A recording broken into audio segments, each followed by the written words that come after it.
it's Louise Messier, nutritional therapist, and I'm working with Nurture Me Day Nursery to provide some nutritional support for menu development, but also to look in this video series at the nutritional considerations for autistic populations. So we know that this is a really big issue in terms of children and parents within the autistic population, is that they tend to have what can be described as narrow eating habits, and this can be quite emotional for parents, quite frustrating for parents, but you're not alone. 70% of parents with children on the autism spectrum report problems with excessively narrow eating habits. So it's something that is really common. There's lots of underlying reasons why that might be the case. Not all are known, and we won't ever know exactly the reason why all of them are so extreme in some cases, but definitely things to be aware of are the gastrointestinal issues. Is there an underlying tummy upset or a biological digestive issue that's just really making any food being offered really, really unwelcome because they can't articulate, they can't voice the reason why, but there is something really uncomfortable going on a biological level. And that will obviously make anybody not want to eat food. There's obviously more than being fussy. It really does bug me when people say, oh, they're a fussy eater, because yes, some children can be fussy eaters, but that's generally never the issue within autistic populations. There's normally an underlying reason why a child will behave a certain way around a food, be terrified of some foods, be okay with others, be really resilient on some cases and really resistant in others. And there's only a reason why. It's definitely not just being a bit fussy. There's more to it than that. So hold your ground, stand your ground. It's not just your child being fussy. There's generally a bigger issue behind it than that. Is there an underlying medical issue? So within the gastrointestinal video, have a look at that one. Have a look through the sort of the biological things that could be going on in terms of the whole process of the tummy being uncomfortable, but also allergies and intolerances are also really common. They're really common within all children. So is there something that is actually causing a reaction? Food diaries, monitoring food behaviors is really important in terms of just what's safe to actually be consumed and received well, but also what's safe in terms of the aftermath. Is it causing any tummy upset afterwards? Is it causing any mood disturbances afterwards? Is it causing problems sleeping, etc.? So recognizing the patterns with certain foods so that we can rule out anything else before we kind of try and introduce other foods or ways with foods going forward. So as I say, creating detailed notes of food patterns and behaviors. Do certain foods create a reaction? Is there any patterns to what foods we have at certain times of the day? And do certain foods impact on moods? In the video I've created for this series on blood sugar regulation, I explain the impact that sugary foods can have on mood regulation. So there is an attachment, the food and mood diary, which will help you to keep track and spot any patterns of behavior around food, which will help to recognize this food always seems to have this kind of reaction, or this food always creates no reaction whatsoever, therefore it's a safe food. So it's kind of useful because it's really hard to remember and keep track of things otherwise. Neophobia is definitely more than fussy, is not just fussy eating, is an overwhelming fear, a really, really real fear of new or unfamiliar food. And unknown exactly why, but research shows that children on the autism spectrum are more neophobic. So it's not just, I don't want to try that. It's actually, I'm terrified of that food. Get it away from me because I am feeling really, really uncomfortable. Of course, they're not going to say that to you, but that is what they're feeling. Their stress response, their cortisol is elevated. They are anxious. They are shutting down any hunger response they may have had because they are genuinely terrified. And that is much more than just fussy eating. So there are practical steps in removing neophobia, but it is a long drawn out process, and it is something that does need to be monitored in terms of monitoring incremental progress steps along the way and eliminating other things along the way. We do need to try and encourage children to try a wider range of foods, but that is I know easier said than done, and that is something that is I work with families and settings for months and months and months to get one tiny introduction of something different. So I know it's a long drawn out process, but it's worth it to expand the range of safe foods into a more nutritionally balanced set of foods, because we can't force the child. It doesn't work. It exacerbates the issue of the fear, and the trust is broken down if we try to do that, and it just increases anxiety for everybody involved. So food conflict, often it isn't actually the food. Sometimes it is the food, sometimes it isn't actually the food itself. It's the anxiety surrounding the food. So before we've even got to the child seeing the food, they may have been put off about the situation leading to the food, and then suddenly the food is not important because they've already become overly anxious before they've even seen the food. And the more anxious they'll feel, that they're not going to eat it, and the more anxious they'll feel in the future around food and meal times. Now, one thing that I explained in, I can't remember which video it was, possibly the GI one, is about the transition from whatever they're doing to the food time. And for some children, it can't just be, right, stop that, come and eat now. That will be enough to have the anxiety over the food rather than the food itself. So I'm happy doing what I'm doing. You're suddenly telling me to stop and go and eat. I was happy here. I'm now really anxious. I'm now really stressed. I'm now, all over the place. I'm not interested in that food because I'm now really stressed. It's not the food, it's the situation leading to the food. So to be aware that some children are not going to go from this to this. And there needs to be, some settings and families use a song.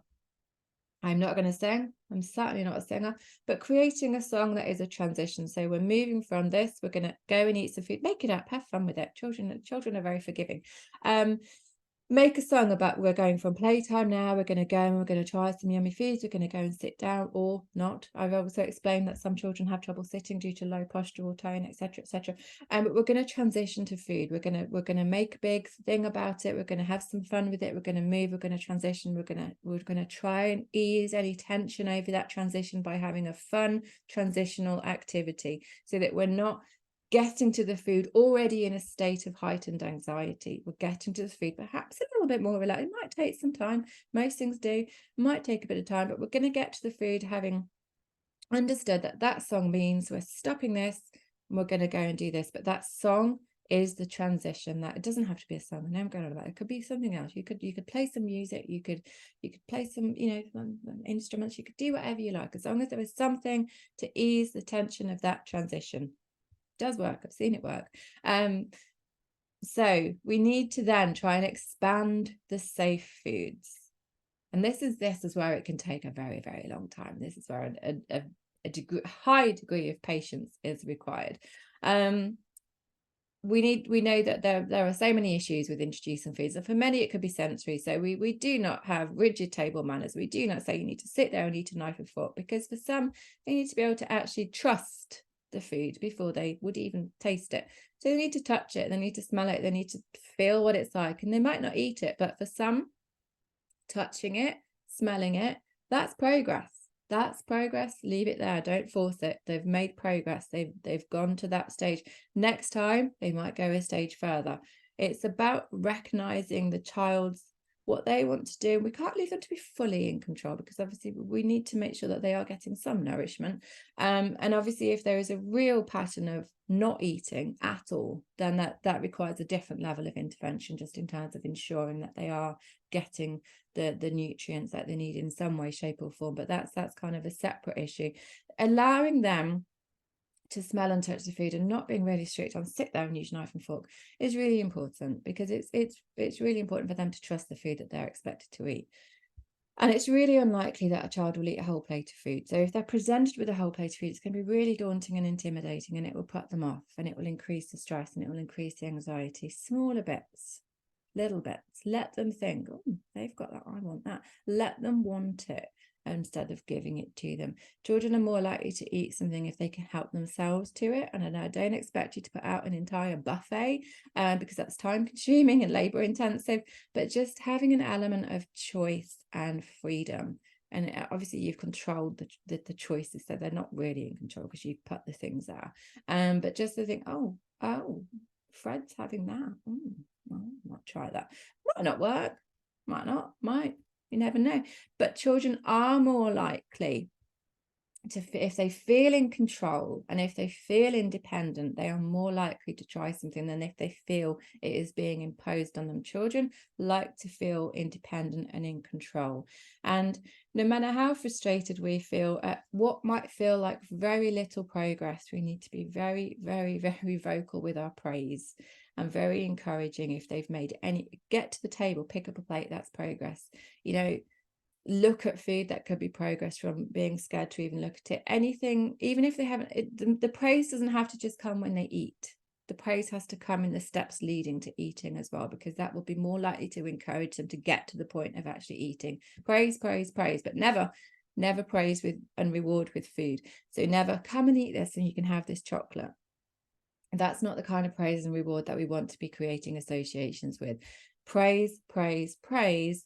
Don't reward with food, particularly foods that many people call treats. I don't, but many people would call treats, say cake and chocolate and things like that. We don't reward with food, because then we're creating all manner of food patterns and behaviors that are creating unhealthy food connotations with food groups. So we don't do that, but we do praise. And recognizing that some changes might be a different pasta shape, because that can broaden the horizons immensely for parents. If we have children who only eat one pasta shape, then eating out can be a nightmare. If we broaden that to 2 or 3 pasta shapes, then that opens up a world of possibilities. So it doesn't have to be a huge change, but it's a huge change for the child and for the family. So recognizing very small and incremental steps can make a very, very big difference. So what steps can we take to enhance this range of safe foods? As I say, choice. They like to feel in control. It's when they feel anxious about food, having some control over your decision making is really important. Just think of yourself, if you're feeling stressed and anxious and everything's being imposed on you, it can make that stress and anxiety even worse. If you feel like, actually, I have some say here, I have some control, I'm taking some ownership, you feel more, the stress is reduced, you feel more calm because you're able to feel that you're in charge, and that's really important. As I say, we don't say you can have chocolate if you eat your broccoli. That is one of my big bugbears. And we don't want to encourage inappropriate behavioral patterns and experiences around food. And so let's not use chocolate or any food of that category as a reward. So this was, again, a brief whistle stop through new tastes. Do check out the other videos. They're all interlinked. There is never a child with just one issue. There's always a sort of, it could be this, it could be this, it could be this. All together, that's kind of what gives us the whole package of looking and looking at the child and monitoring. But every single child will be very different, so they'll each have a different package. But have a look through the video series and download the PDF series and any supporting materials, and hopefully I will see you again soon. I'm Louise Messier. I'm supporting Nurture Me Day Nursery with this video series on nutrition for autistic populations.